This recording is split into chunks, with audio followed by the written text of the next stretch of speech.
البحرين. السلام عليكم. السلام عليكم. وعليكم السلام. الشيخ أنا بغيت أقول أول شيء تفضل. بسم الله الرحمن الرحيم. البحرين يعني آل خليفة، وآل خليفة يعني البحرين. وأقول حق علي سلمان وعيسى قاسم وكل العمايم السود، حسبي الله عليكم دنيا وآخرة إن شاء الله. عيشتونا طول عمرنا في كذب، طول عمرنا عشنا في كذب، رضعونا حقد، عطونا كذب في كذب.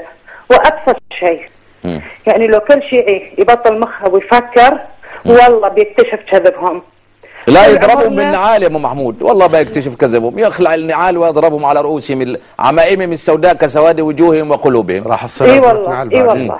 المهم بقول لك نقطة واحدة، لو هم يقعدون يفكرون يا استاذ محمد في قضية قتل الامام الحسين اللي احنا تربينا ان السنة لازم ناخذ الحق منهم لان هم النواصب وهم اللي قتلوا وهم في النهاية الحين عقب ما صرنا في الاربعينات من العمر من بركات الله ثم قناة صفا وقناة وصال، شنو اكتشفنا؟ اكتشفنا ان احنا عشنا طول عمرنا في كذبة من وراء هالعمايم السود، الله يلعنهم ان شاء الله. شكرا. وامام الحسين من اللي ذبحه؟ هم الشيعة اللي قالوا له تعالوا احنا بنبايع واحنا وفي النهاية قتلوا. حسبي الله ونعم الوكيل. والبحرين خليفية خليفية خليفية. شكرا ام محمود من البحرين. وصدق الإمام الحسين الذي قال دعوتمونا لتنصرونا فعدوتم علينا وقتلتمونا فمن قتلنا غيركم. هذا وارد في أمهات كتب الشيعة. سعود السعودية. السلام عليكم. انقطع الاتصال. طيب عندي أخونا سامح المصور تبقى معايا. عندي لما كنت في البحرين يعني فيديو اللي يعني لحقت بذلك الشاب الذي قاموا بسلميتهم بدخول مسجد في المحرج وقطع لسان ذلك الشاب الباكستاني. راجل باكستاني بيعمل عامل بناء، فكان المسجد السني بجواره، فكان بيدخل اول واحد المسجد، فبالتالي كان بيؤذن، يعني حتى ما كانش موظف للاذان. فدخلوا عليه بحقدهم وطائفيتهم ومظلوميتهم، قالوا له لا تسمعنا الاذان السني. فيعني حينما دار النقاش وهو باكستاني وليس مؤذن قطعوا لسان ذلك الرجل. هذا يعني لحقته وكنت قد قمت بالتسجيل في مستشفى الدفاع قبل أن يتوفى بيومين اثنين فقط. ذلك المسكين الباكستاني الذي ذهب من باكستان إلى البحرين ليعمل، هو فيديو يعني هو حي يعني تجدونه وهو يتنفس يعني حتى لا نكون ملفقين كما هم يلفقوا في إعلامهم. هذه السلمية التي يتحدث عنها هؤلاء. يعني مشاهدينا الكرام رحم الله ذلك الأخ الباكستاني السني. اللهم آمين. وعايز تعليقك على السلمية برضو، نعود إلى هذه السلمية أستاذ خالد. فقط راح أعقب على مداخلة الأخ اللي اتصل من المملكة العربية السعودية اللي قال الشرقية فيها 1% بس. إن الشرقية فيها 1%. أنا قلت إن هؤلاء يحاولون يعني أن يتمركزوا بطريقة جيوسياسية. هم يحاولوا أن يسيطروا على المنطقة. ده حاليا في الرياض وفي المدينة. نعم، هم يحاولوا الآن أن يسيطروا على الشريط الشرقي للمملكة العربية السعودية وشركات البترول زي ما كانوا عاملين عندكم في البحرين. نعم، يحاولوا أن يتمركزوا في هذه المناطق. طيب ناخذ منى من البحرين. السلام عليكم. السلام عليكم. وعليكم السلام.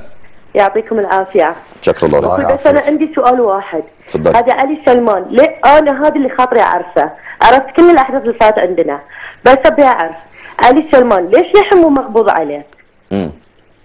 بس ابي افهم النقطه، يعني ليش مو بمياود؟ ليش متروك وقاعد يتكلم مني واجتماعات وعلى الملأ وقاعد يسقط ويبقى يحكم يشيل الخليفه ويشيل هذه؟ لا شلا يعني ليش مخلينا برا؟ ليش؟ انا ابى افهم بالنقطه، والله خاطري اعرف بالنقطه كلها، اتصل بالتليفون بس ابسط ليش ما مسكوه؟ طيب ليش مقبوض عليه؟ سؤال وارد ويوجه الى الحكومه البحرينيه والى جلاله الملك، وله من المخالفات ما له يعني. معنا محمد قطر. السلام عليكم. السلام عليكم، كيف حالك يا اخ محمد؟ ان شاء الله الحمد لله. تفضل نسمعك. انا بس حبيت اعقب على نقطه اللي هي كعموم الشيعة الله يهديهم ان شاء الله. لكن اللي صاير في البحرين ان الحكومه مرخيه مع الشيعة. يعني احنا عندنا في قطر الناس عندنا الشيعة يستحون يقولون ان احنا شيعة. ليش؟ لان هني الدولة تضرب بيد من حديد. ما في. بس في البحرين لازم يعاملون بالمثل. لازم الشيعي لو عمل اي شيء يتسفر يترحل على طول. انت مش ملزوم فينا تخليه مثلا يكون في البحرين موجود. وشفت انت الاحداث اللي صارت والناس اللي ماتوا والناس اللي انقتلوا والمؤذنين وحتى البنات قاموا ينضربون في الشوارع او في الجامعات. يعني هذا كلام يعني صراحه ما يقبل فيه لا عقل ولا دين. شكرا لك محمد ابو حمد الاردن. شكرا ورساله موجهه الى الملك والى الحكومه البحرينيه البحرينيه. ابو حمد الاردن، السلام عليكم. عليكم السلام ورحمه الله. تفضل. كيف حالك استاذ محمد؟ بخير الحمد لله. استاذ محمد احييك وحيي شيخك. لك حياكم الله اخي الكريم. استاذ محمد المساله بالبحرين مساله عقائديه وليس جنائيه. احسنتم. لكي ننتظر من الحكومه او ننتظر مرسوم ملكي لوقف هؤلاء. لماذا شباب السنه؟ وين شباب السنه البحرينيين؟ والله يا استاذ محمد والله وعلى ما اقوله شهيد. لو هذا الرجل علي سلمان موجود في الاردن اقسم بالله لينصلب في الشارع والله. الصعيدي عندكم الاردن يعمل ايه وانتوا عندكم الملك من آل البيت سلاله وصهرا ونسبا وكل حاجه؟ نعم الملك الحسين. مش كده ولا ايه؟ استاذ محمد هيجي يكذب يبيع الميه في حاره السقايين زي ما بيقولوا عندنا في مصر. شكرا ليك ابو حمد الاردن. معنا محمد السعوديه، السلام عليكم. السلام ورحمه الله وبركاته. اتفضل. كيف حالك استاذ؟ بخير الحمد لله. لنا رساله الى الشيعه في البحرين. تفضل. نقول لهم حكموا عقولكم. فوالله ان الفرس لا يريدون منكم لا دينا ولا شيء. لان لديهم شيء حقد على الاسلام والمسلمين. حقد، نعم حقد على العروبه من زمن عمر بن الخطاب رضي الله عنه. رضي الله عنه. ونقول لهم والله ان وراءكم بالمرصاد. والله سوف نعيد المعارك الاولى والله العظيم، واننا نتعطش الى لقائكم. طب يا اخي محمد انت من اي المناطق في السعوديه؟ انا موجود، انا في من الطائف. من الطائف. طيب خلي بالك في الرياض بياخدوا للاسف الشديد، وده كلام موجه لاخواننا السنه، بيجي سماسره سنه يشتروا الارض باسمائهم وبعدين يبيعوها ليكسبوا مكسب دنيوي للشيعة من الباطن بعد ذلك، وهذا يحدث في الرياض في هذه الأيام. ويحق الله الحق منتصر. شكرا محمد السعودية. أستاذ خالد، عندنا أختنا منى بتقول لك يعني أم محمود بتقول البحرين يعني الخليفة خلاص انتهينا. نعم. وأم محمود كمان رسالة نوجهها لها، دعيهم باسم الديمقراطية يقولوا مش عايزين الخليفة، بس بدون إفساد ولا تعدي على الأشخاص ولا الممتلكات العامة ولا غير ذلك، باسم الديمقراطية. منى بتقول لك ليه ما يقبضوا عليه؟ والله نحن أيضا نوجه هذا السؤال إلى الحكومة. يعني الآن علي سلمان يقوم بدور المحرض. وقانونيا التحريض هي جريمة قائمة بحد ذاتها حتى وإن لم يترتب عليها نتيجة. ده بيقول لك بكرة خارجين عشان يقفلوا المرور ويوقفوا الشوارع. علي سلمان الآن يقوم يعطلوا الحياة العامة. نعم، يقوم بتحريض المناصرين إليه سواء لكتلة الوفاق أو إلى كتلة المعارضة بشكل عام. يحاول يعني يبث فيهم روح العنصرية. يحاول يحرضهم على الأعمال الإرهابية. أنا بعد شوي إن شاء الله راح أثبت بالدليل القاطع، وأتمنى من حكومة البحرين أن هي ترى أفعال علي سلمان في البحرين. وأتمنى يعني أن يساءل علي سلمان قانونيا إن شاء الله. يعني في نهاية الحلقة راح أعرض مشهد بسيط جدا وأترك الحكم للمستمع. طيب أخونا محمد من قطر، يعني حافظ الله قطر يا محمد. نعم، من شرورهم بيقول لك لازم الحزم والشدة. ما في شيعي في قطر يقول أنا شيعي. نعم، المشكلة يا أخي الكريم زي عندنا في مصر. نعم. ما في شيء في مصر الثاني يقول أنا شيعي. نعم، الآن الحكومة البحرينية تتعرض لضغوطات خارجية متمثلة في منظمة حقوق الإنسان وفي الأمم المتحدة وأيضا في السفارة الأمريكية. تمام؟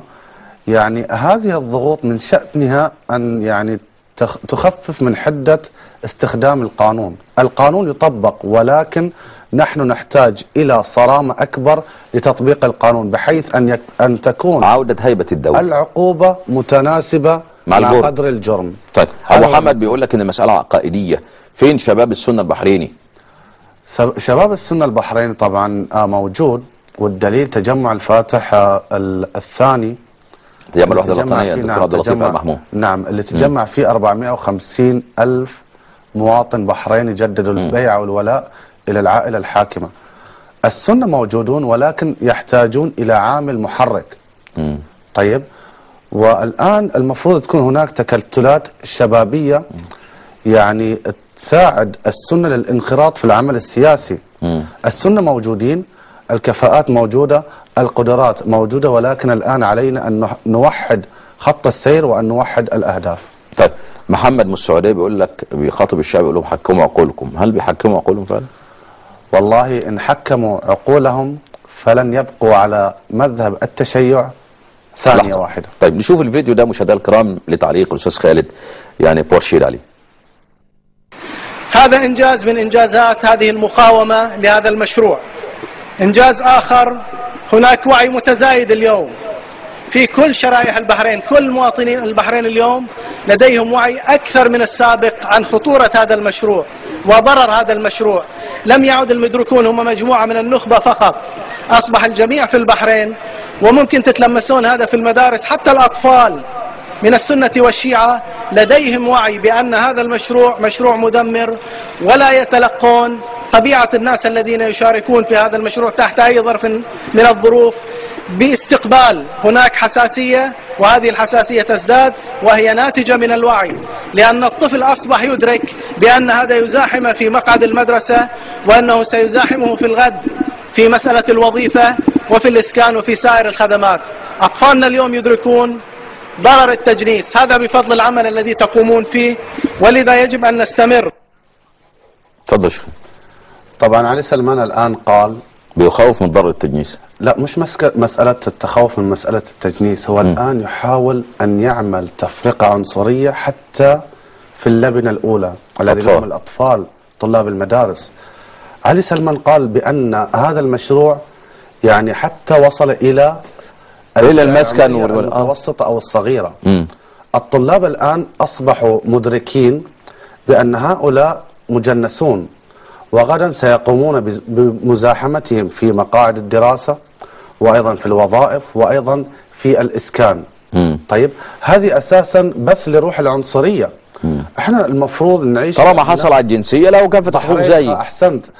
هو الآن يحاول أن يقطع النسيج الوطني، يحدث شرخ في النسيج، في النسيج الوطني أو الاجتماعي في مملكة البحرين. تمام.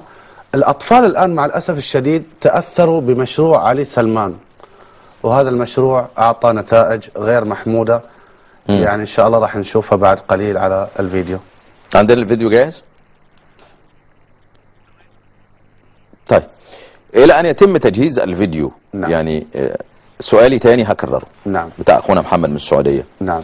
أو أبو حمد من الأردن بيقول لك أين شباب السنة؟ شباب السنة مثل ما قلت موجودين، يحتاجون فقط إلى عامل محرك، يحتاجون إلى قيادات سياسية يعني تكون مشتركة وموحدة. الجهود موجودة، الطاقات موجودة، الإبداع موجود، التخطيط والتنظيم موجود، ولكن نحتاج فقط إلى تفعيل هذه الأشياء على أرض الواقع. كان الدكتور عادل حسن قال لك مش عايزين عشان ما يحصلش صدام، لأن الصدام ده ممكن يحصل فوضى، فالدولة لا تستطيع أن تسيطر على هذه الفوضى. المشكلة مو لو خارج الشيعة مقابل السنة يعني. المشكلة مو مشكلة صدام، المشكلة إذا تركنا المعارضة في البحرين تسرح وتمرح كما تشاء، فبالتالي هم سيتحكمون في مصيرنا، سيتحكمون في قراراتنا السياسية.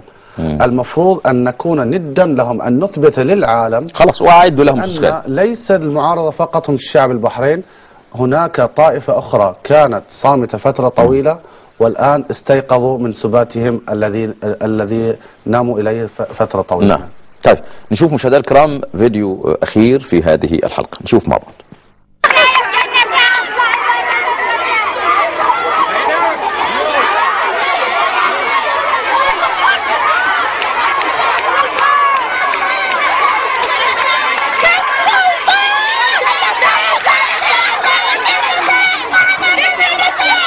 يعرفون قريتي والله ما نعرفهم. عايشين يا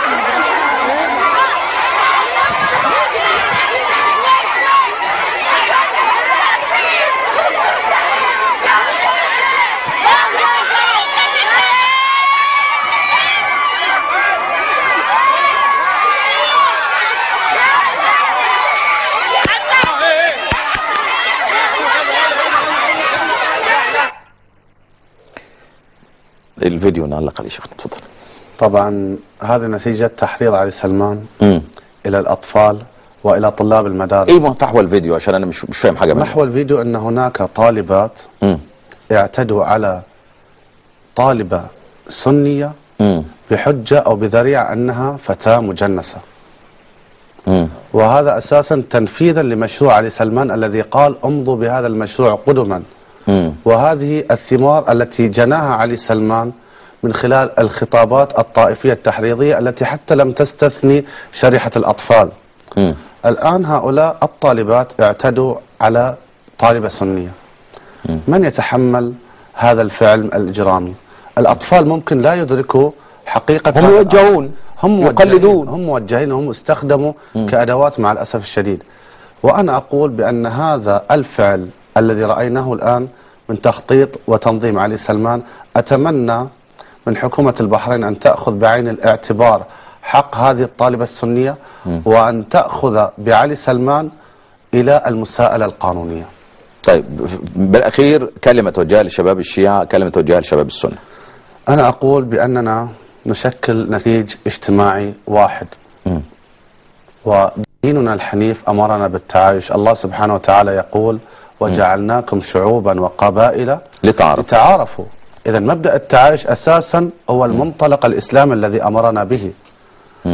الطائفة السنية لا تستطيع إلغاء الطائفة الشيعية، والعكس صحيح، الطائفة الشيعية لا تستطيع إلغاء الطائفة السنية. فالآن المفروض أن نعيش لنتقدم بهذا الوطن، وأن نتقدم بالمصالح المشتركة، وأن نحقق الرقي بما يتناسب مع طموح المواطن البحريني لهدوء المملكة. نعم، لهدوء المملكة واستقرار. مشاهدينا الكرام، يعني للشيعة في البحرين وللسنة كذلك هناك 10 مشتركات، نحن نحيا على 10 مشتركات، دولة واحدة، مياه واحدة، وظائف واحدة، مساكن واحدة. طيب هناك مشترك وحيد لن نتفق عليه، مشترك العقائدي. لن تؤمن يعني بأن محمد صلى الله عليه وسلم وصحابته الأبرار الأطهار وسلف الأمة الصالح ومنهم آل البيت وكذلك الصحابة من آل البيت هم الذين نقلوا الدين وقرآننا سليم وغير ذلك وأحاديثنا يعني محفوظة. ولن أؤمن أنا بال12 إماما. فبالتالي لماذا نفعل يعني مكون العقيدة فقط ونهدم ال9 الباقين؟ ينبغي في البحرين أن يتعايش السني مع الشيعي على ال9 مشتركات وينحوا جانب العقيدة. لكن الشيعة هم دائما الذين يبدأون ويعتدون ويفعلون الطائفية نظرا لطائفيتهم والعقد النفسية التي يعيشونها والمظلوميات التي يحيونها في كل يوم في مملكة البحرين. انتهت الحلقة. في نهايتها أشكر باسمكم ضيفي الكريم الأستاذ خالد جمال بورشيد، الباحث البحريني والباحث في مقارنة الأديان. شكرا لك أستاذ خالد. حياكم الله خالد. حياك الله. شكرا لكم. أشكر لكم مشاهدينا الكرام حسن المتابعة. حيا الله البحرين وحيا الله شباب السنة في البحرين. قوموا وأعد لهم ما استطعتم من قوة ومن رباط الخيل ترهبون به عدو الله وعدوكم. إنكم إذا استعددتم لهم وأعددتم العدة كاملة للتصدي لهذا المشروع الصفوي في هذه المملكة الهادئة الوانعة سماكم الله إرهابيين. فاعلموا أنكم إرهابيين. هذه مسمى من قبل الله، قال ترهبون به عدو الله وعدوكم، فكونوا إرهابيين مقابل هؤلاء الإرهابيون. شكرا للمتابعة. انتهت الحلقة من مرصد الأحداث، قصصناها عن مملكة البحرين حفظها الله آمنة وادعة مطمئنة بحكمها السني إلى الأبد. سلام الله عليكم ورحمة وبركاته.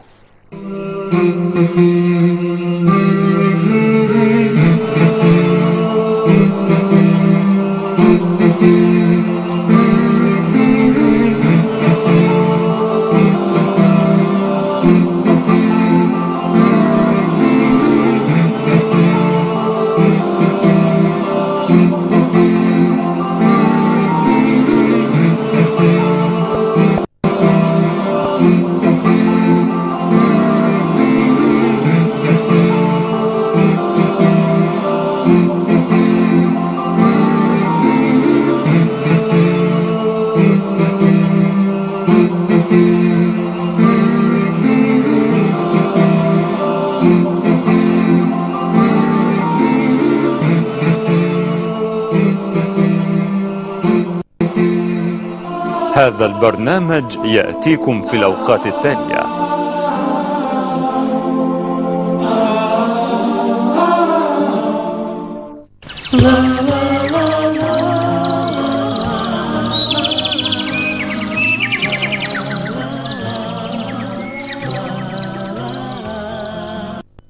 سوف نبقى هنا